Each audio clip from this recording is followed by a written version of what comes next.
L'appel est arrivé un mardi après-midi alors que je passais en revue les rapports trimestriels dans mon bureau d'angle surplombant le quartier de la Défense à Paris.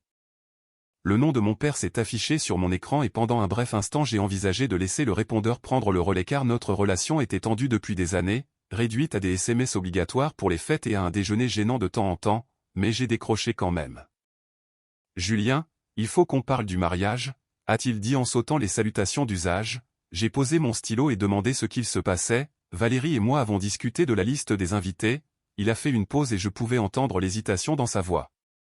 Le genre d'hésitation qui précède l'annonce d'une nouvelle blessante. Ses associés d'affaires viennent de toute la France, des gens très importants dans le monde du marketing, des PDG, des directeurs de création, tu vois le genre. Tu sais que l'entreprise de Valérie est à un stade de croissance critique et les premières impressions comptent énormément dans son secteur. Elle a besoin que ce mariage reflète une certaine image.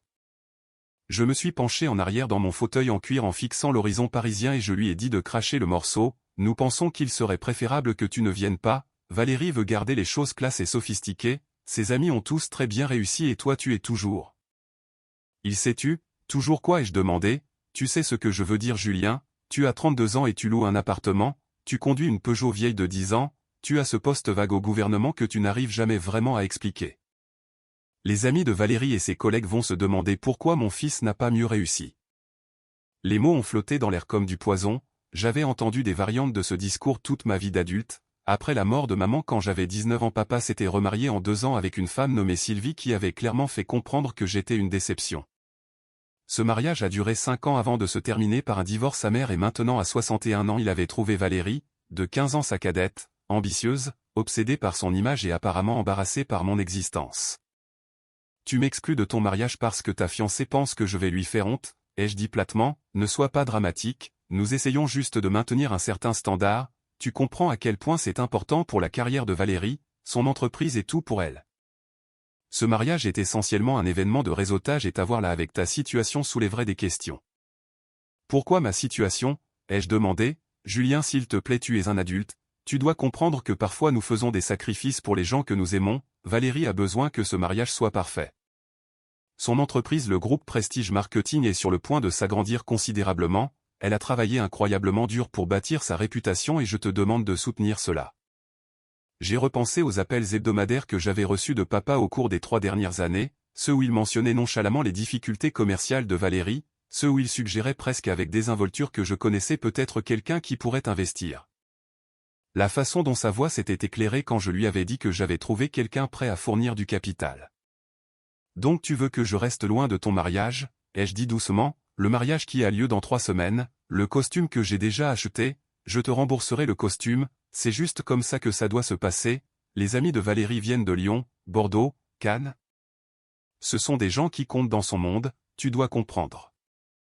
Je comprends parfaitement papa, bien je savais que tu serais raisonnable à ce sujet, tu as toujours été celui qui comprend, pas comme ton frère l'aurait été, mon frère Thomas, l'enfant chéri qui est mort dans un accident de voiture à 24 ans laissant papa déverser toutes ses attentes déçues sur moi. Le fils qui ne pouvait rien faire de mal même dans la mort. Y a-t-il autre chose ai-je demandé, non c'est tout on se rattrapera après la lune de miel, peut-être qu'on pourra déjeuner ou quelque chose comme ça, papa félicitations pour le mariage, j'ai raccroché sans attendre sa réponse. Pendant un long moment je suis resté assis en silence à fixer mon téléphone puis j'ai ouvert mon ordinateur portable et j'ai accédé à ma messagerie cryptée, mes doigts se sont déplacés sur le clavier avec une efficacité rodée. À Antoine Delacroix chez Vendôme Capital, objet action immédiate requise groupe Prestige Marketing, Antoine avec effet immédiat retirer tout le capital du groupe Prestige Marketing, dissolvez le partenariat. Déclenchez les clauses de sortie et assurez-vous que tous les fonds soient retournés à notre holding dans les 48 heures, je veux que chaque euro soit sorti, aucune période de grâce, aucune négociation, Julien. J'ai appuyé sur envoyer et fermé mon ordinateur portable, mon téléphone a sonné 30 secondes plus tard, c'était Antoine Delacroix mon gestionnaire de fortune et l'une des rares personnes à connaître toute l'étendue de mon portefeuille financier. Julien je viens de recevoir ton email, tu es sûr de toi, c'est 2,5 millions d'euros en capital actif, Prestige Marketing montrait de solides indicateurs de croissance, je suis sûr que cela va effectivement faire s'effondrer leur plan d'expansion. Ils ont un effet de levier assez important par rapport à notre soutien, sans cela ils devront, je sais ce que ça va faire Antoine, exécuter le retrait. Il y a eu une pause, Antoine gérait mes investissements depuis 8 ans et il savait qu'il ne fallait pas remettre en question mes décisions. Considère que c'est fait, les papiers seront déposés dans l'heure, ils recevront la notification avant la fin de la journée, merci Antoine. J'ai posé mon téléphone et je suis retourné à mes rapports trimestriels comme si de rien n'était. L'histoire de la façon dont je suis devenu assez riche pour retirer nonchalamment 2,5 millions d'euros n'est pas particulièrement dramatique, il n'y a pas eu de gain au loto, pas d'héritage d'un parent éloigné, pas d'investissement crypto chanceux. C'était simplement une question d'être au bon endroit au bon moment avec les bonnes compétences. Après la mort de maman, je m'étais jeté dans mes études, informatique et mathématiques appliquées à l'école polytechnique, payées par des bourses et la modeste assurance vie de maman. Papa avait été trop absorbé par sa nouvelle femme Sylvie pour prêter beaucoup d'attention à mes résultats scolaires. Il n'a certainement pas remarqué quand j'ai obtenu mon diplôme en tant que major de promotion ni quand j'ai été recruté par un contractant gouvernemental spécialisé. Le travail était classifié et même maintenant je ne peux pas discuter des détails spécifiques mais je peux dire que je suis devenu très bon pour identifier des modèles dans des systèmes de données complexes et je peux dire que l'étape est extrêmement bien pour certains types d'expertise. Surtout quand cette expertise aide à prévenir des problèmes plutôt importants et coûteux. À 25 ans je gagnais plus que la plupart des cadres supérieurs, à 28 ans j'avais économisé assez pour commencer à faire des investissements stratégiques via un réseau de holdings et de fiducies. À 30 ans mon portefeuille valait 45 millions d'euros et maintenant à 32 ans je valais quelque part au nord de 170 millions d'euros. Je louais toujours mon appartement dans le Marais parce que j'aimais l'immeuble et je ne voyais aucune raison de m'occuper de l'entretien d'une propriété. Je conduisais toujours ma vieille Peugeot parce qu'elle était fiable et je n'avais aucun désir d'attirer l'attention. Je travaillais toujours à mon poste gouvernemental parce que je trouvais le travail intellectuellement satisfaisant et cela me donnait un but au-delà de simplement accumuler de la richesse. Ma famille ne savait rien de tout cela. Pour papa j'étais toujours Julien la déception, Julien qui n'a jamais tout à fait été à la hauteur de la mémoire de Thomas, Julien qui occupait un poste de bureau ennuyeux au gouvernement et ne ferait probablement jamais grand-chose de sa vie. J'avais envisagé de lui dire la vérité 1000 fois mais après Sylvie, après l'avoir vu choisir le confort d'une nouvelle femme plutôt que les sentiments de son propre fils, j'avais décidé que certaines choses valaient mieux rester privées. Je ne cachais pas mon succès par honte, je le cachais comme un test. Papa m'aimerait-il pour qui j'étais ou me valoriserait-il seulement pour ce que j'avais? Avec Valérie j'avais eu ma réponse. Il y a 3 ans quand papa avait commencé à sortir avec elle il était pratiquement euphorique, Valérie était prospère, séduisante, ambitieuse, tout ce que Sylvie n'avait pas été. Il nous avait présenté lors d'un dîner inconfortable où Valérie avait passé la majeure partie de la soirée à citer les noms de ses clients et à discuter de la trajectoire de croissance de son entreprise. Nous sommes vraiment à un moment charnière avait-elle dit en faisant tourner son vin. Si nous pouvions juste obtenir le bon investisseur, quelqu'un prêt à engager un vrai capital, nous pourrions nous étendre sur 3 nouveaux marchés en un an. Elle m'avait regardé avec attente comme si je pouvais soudainement sortir un ami riche de ma poche. Ça a l'air passionnant, avais-je dit d'un ton fade. Papa était intervenu. Julien, tu travailles dans les contrats gouvernementaux, n'est-ce pas? Est-ce que tu rencontres des gens avec de l'argent, le genre qui pourrait être intéressé par un investissement? J'avais pris une gorgée d'eau, je connais peut-être quelqu'un. Ce quelqu'un bien sûr c'était moi. Par l'intermédiaire de l'une de mes sociétés holding j'avais structuré un investissement de 2,5 millions d'euros dans le groupe Prestige Marketing. Les conditions étaient favorables à Valérie, généreuses même, taux d'intérêt bas. Conditions de remboursement flexibles, exigences de surveillance minimale. Papa avait été ravi quand je lui avais dit que j'avais trouvé un investisseur prêt à soutenir l'expansion de Valérie, il m'avait serré dans ses bras pour la première fois depuis des années. Valérie avait été effusive dans sa gratitude bien qu'elle n'ait jamais pris la peine de poser trop de questions sur la provenance de l'argent. L'investissement avait été rentable, Valérie était douée dans ce qu'elle faisait même si elle était insupportable en tant que personne. Prestige Marketing avait considérablement grandi au cours des 3 dernières années, ouvrant des bureaux dans 2 nouvelles villes et doublant leur liste de clients, mais les affaires sont les affaires et la famille et parfois ces deux choses ne peuvent pas coexister. Le premier domino est tombé à 16h47, mon téléphone a vibré avec un SMS de papa. Julien, as-tu dit quelque chose à l'investisseur de Valérie? Elle vient de recevoir un appel et elle devient folle. Je n'ai pas répondu. À 17h15 un autre SMS, ce n'est pas drôle, l'entreprise de Valérie a de graves problèmes, son bailleur de fonds se retire, sais-tu quelque chose à ce sujet? J'ai mis sa conversation en sourdine. À 18h30 le téléphone de mon bureau a sonné, je n'ai pas reconnu le numéro mais j'ai répondu quand même. Julien Delorme, une voix de femme tendue par une panique à peine contrôlée a répondu, c'est Valérie la fiancée de ton père, nous devons parler maintenant. De quoi? Ne joue pas à ça avec moi. Mon directeur financier vient de recevoir un avis indiquant que notre investisseur principal retire 2,5 millions d'euros de capital actif avec effet immédiat. Nous nous démènent pour comprendre comment cela s'est produit et qui a approuvé cela. Ton père semble penser que tu pourrais savoir quelque chose à ce sujet. Je me suis penché en arrière dans mon fauteuil en regardant le soleil se coucher sur la ligne d'horizon de Paris. Pourquoi saurais-je quoi que ce soit sur vos arrangements commerciaux, Valérie? Parce que c'est toi qui as trouvé l'investisseur il y a 3 ans. Tu nous as mis en relation, tu dois savoir qui ils sont. Je connaissais quelqu'un qui était intéressé par l'investissement, c'est tout. Sa voix est montée brusquement, c'est tout. As-tu une idée de ce que tu as fait? Ce retrait va torpiller notre expansion. Nous nous sommes déjà engagés sur de nouveaux baux de bureau, embaucher du personnel. Signer des contrats clients basés sur la disponibilité de ce capital. Sans cela nous allons. Elle s'est arrêtée brusquement. J'ai besoin que tu contactes cet investisseur, dis-leur qu'il y a eu une erreur, dis-leur que nous renégocierons les termes si nécessaire. Je ne pense pas qu'il soit intéressé par des négociations. Tu ne penses pas, Julien, c'est mon entreprise, nous parlons du travail de ma vie, tu dois arranger ça. Je n'ai rien à faire, Valérie. Le silence s'est étiré entre nous. Quand elle a parlé à nouveau, sa voix était glaciale. C'est à propos du mariage, n'est-ce pas? Tu fais ça parce qu'on t'a des invités. C'est une théorie intéressante, espèce de petit vindicatif mesquin. Elle s'est reprise.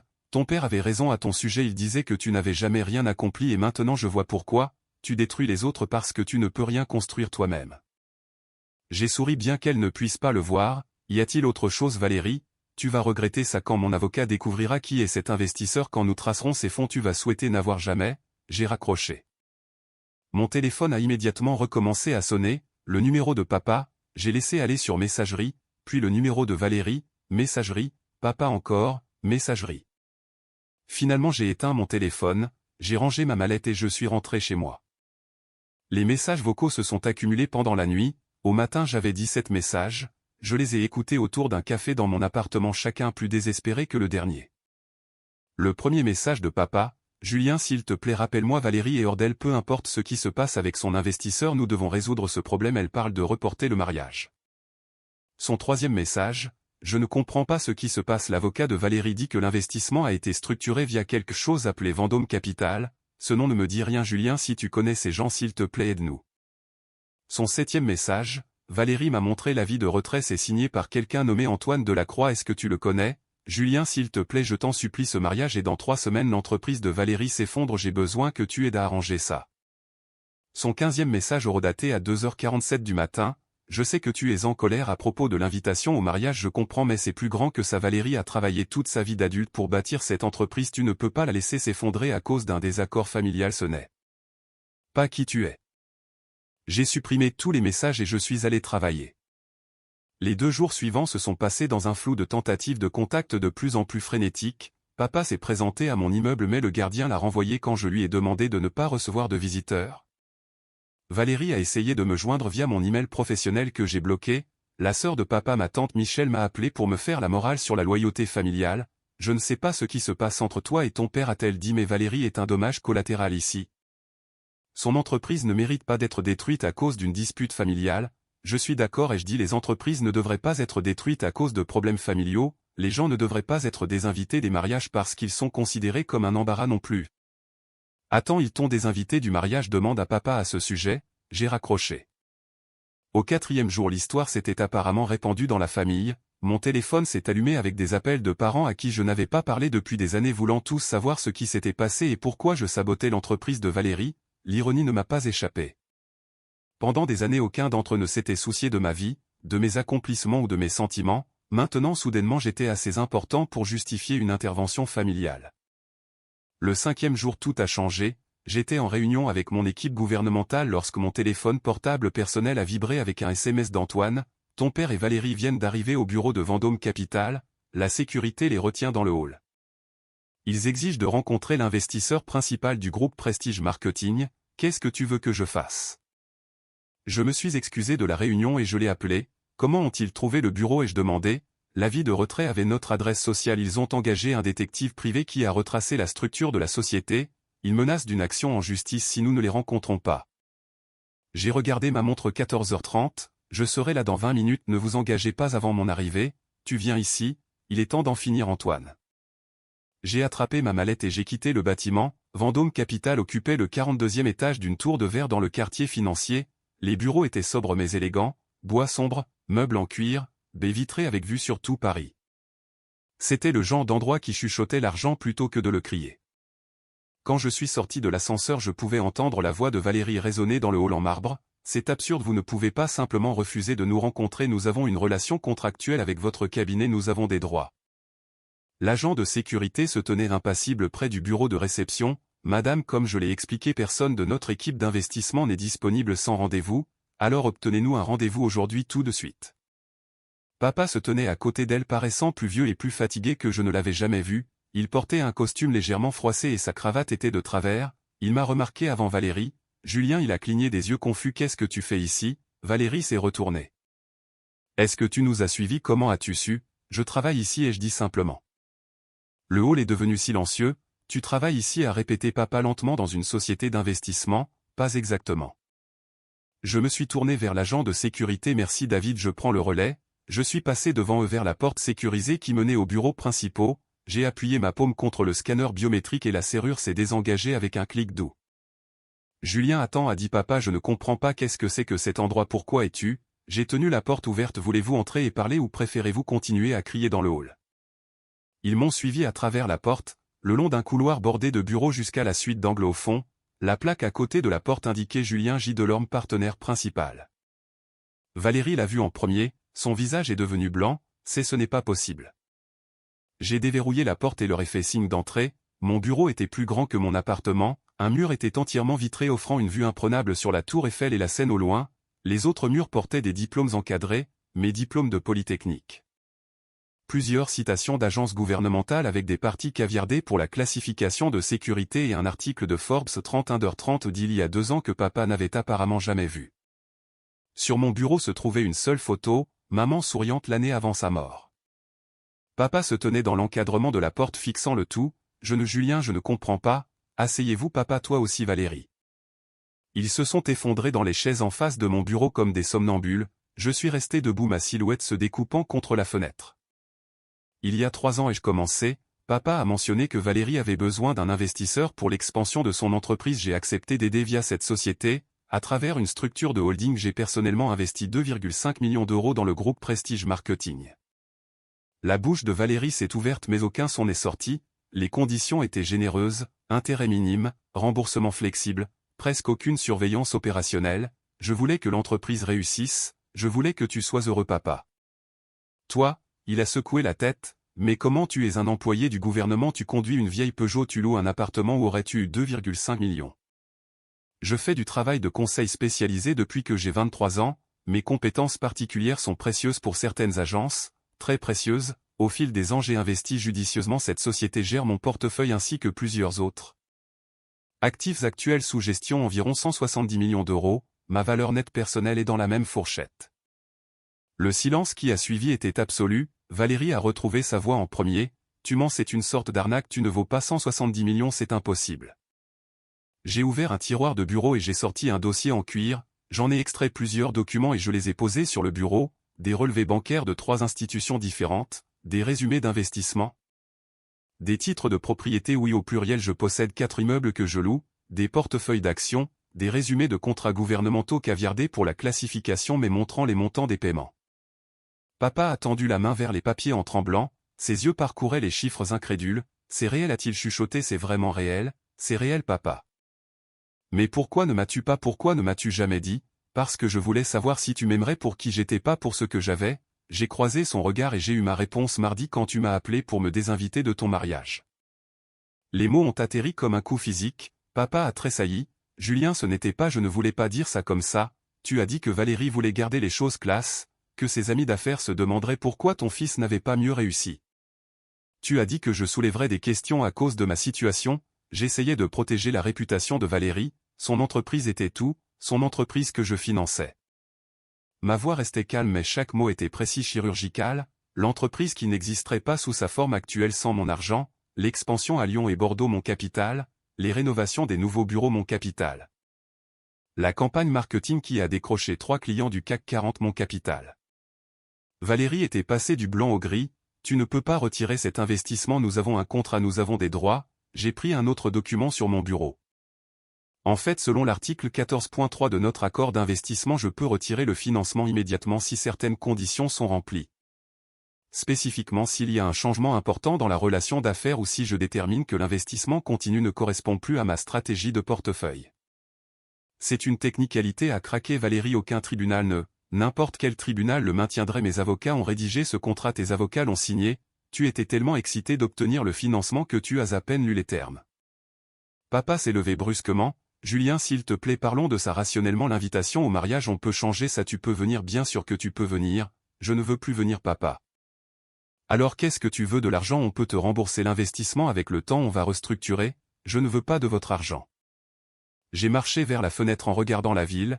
Je voulais un père qui me valorise. Je voulais être invité à son mariage, non pas parce que je suis secrètement riche mais parce que je suis son fils. Je voulais compter. Tu comptes? La voix de papa s'est brisée. Julien, tu as toujours compté. Je me suis tourné pour lui faire face. Vraiment, quand était la dernière fois que tu as appelé juste pour voir comment j'allais? Quand était la dernière fois que tu as demandé des nouvelles de ma vie, de mon travail, de mon bonheur? Tu n'appelais que quand tu avais besoin de quelque chose. Quand Valérie avait besoin d'un investisseur, quand tu voulais des conseils sur le divorce de Sylvie, quand tu avais besoin de quelqu'un pour écouter tes problèmes. Ce n'est pas juste, j'ai dû gérer beaucoup de choses, le divorce, reconstruire ma vie, trouver Valérie, et j'ai construit un empire tout seul. Les mots sont sortis plus durs que je ne le voulais. Sais-tu ce que c'est que d'accomplir quelque chose de remarquable et de n'avoir personne avec qui le partager, de gagner ton premier million et de réaliser que le dire à ton seul parent vivant ne ferait que lui faire te voir différemment, pas mieux, juste différemment. Tu aurais dû me le dire, a dit papa doucement, je suis ton père, je mérite de savoir, vraiment, est-ce que cela aurait changé quelque chose? Serais-tu soudainement devenu intéressé par ma vie ou aurais-tu simplement commencé à demander de l'argent? La question est restée suspendue dans l'air sans réponse.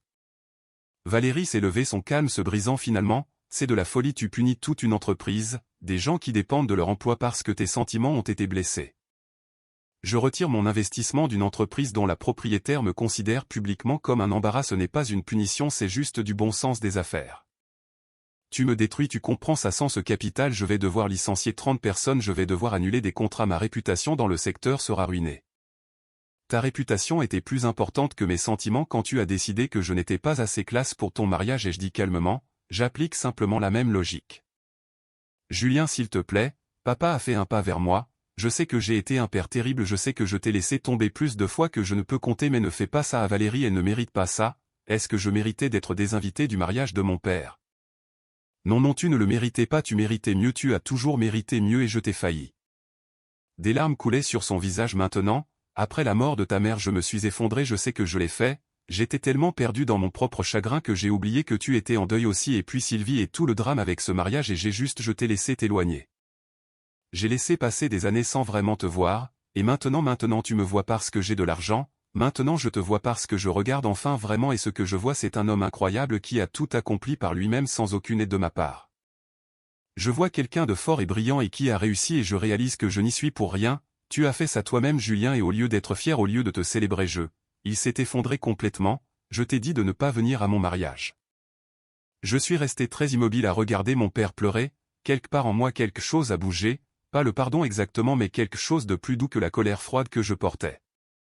L'argent est retiré et je dis doucement cette décision tient, mais Valérie, je te donne 30 jours pour trouver un financement alternatif. Je ferai rédiger par Antoine un prêt relais avec des conditions raisonnables pour couvrir tes obligations immédiates. Après 30 jours tu te débrouilles. Valérie s'est affaissée de soulagement. Merci, merci, je ne fais pas ça pour toi, je le fais pour tes employés qui ne méritent pas de souffrir à cause de cette situation. Je me suis tourné vers papa. Quant au mariage, je pensais ce que j'ai dit, je ne viendrai pas. Je comprends, il a essuyé ses yeux. Julien, je sais que je ne peux pas tout arranger avec une seule conversation, mais je veux essayer, je veux être un vrai père pour toi si tu me laisses faire. Ça va prendre du temps, papa, beaucoup de temps, je sais, j'attendrai aussi longtemps qu'il le faudra. Ils ont quitté mon bureau 20 minutes plus tard avec une reconnaissance de dette pour un prêt relais et le nom de 3 investisseurs alternatifs potentiels qu'Antoine avait identifiés. L'entreprise de Valérie survivrait bien qu'il lui faille des années pour reconstruire la même trajectoire de croissance. Le mariage a été reporté, papa l'a annulé complètement 2 semaines plus tard. Ça ne semblait pas juste, m'a-t-il dit dans un message vocal, de se marier alors que ma relation avec mon fils est brisée. Valérie a compris, nous sommes toujours fiancés mais nous attendons, nous prenons le temps de comprendre les choses. Tante Michel a appelé pour s'excuser. Apparemment papa avait raconté à toute la famille ce qui s'était passé. plusieurs autres parents ont tendu la main, certains s'excusant, d'autres juste curieux de mon succès. J'ai ignoré la plupart d'entre eux. 3 mois plus tard, papa a commencé à se présenter devant mon immeuble tous les dimanches matins avec du café et des croissants. Il ne montait jamais, ne poussait jamais, il restait juste dans le hall jusqu'à ce que je descende, me tendait un café et demandait si je voulais faire une promenade. Les 2 premiers dimanches, j'ai pris le café et je suis remonté sans un mot. Le 3e dimanche, j'ai marché avec lui pendant 10 minutes. Le 4e dimanche, nous avons marché pendant une demi-heure et parlé de maman, vraiment parlé pour la première fois depuis sa mort. Au 6e dimanche, c'est devenu une routine. Cela fait 8 mois maintenant, papa et moi prenons un café tous les dimanches. Nous parlons travail, il comprend enfin ce que je fais, ou du moins autant que je peux lui dire étant donné les classifications. Nous parlons de maman et de Thomas et de toutes les années que nous avons perdues. Nous parlons de Valérie qui a rompu leur fiançailles après avoir réalisé que les priorités de papa avaient changé. Elle a dit que je te choisissais plutôt qu'elle m'a dit papa un dimanche, et elle avait raison, je le faisais, j'aurais dû te choisir il y a 13 ans. Nous ne sommes pas réparés, 13 ans de distance et de déception ne peuvent pas être guéris en 8 mois, mais nous essayons, c'est quelque chose.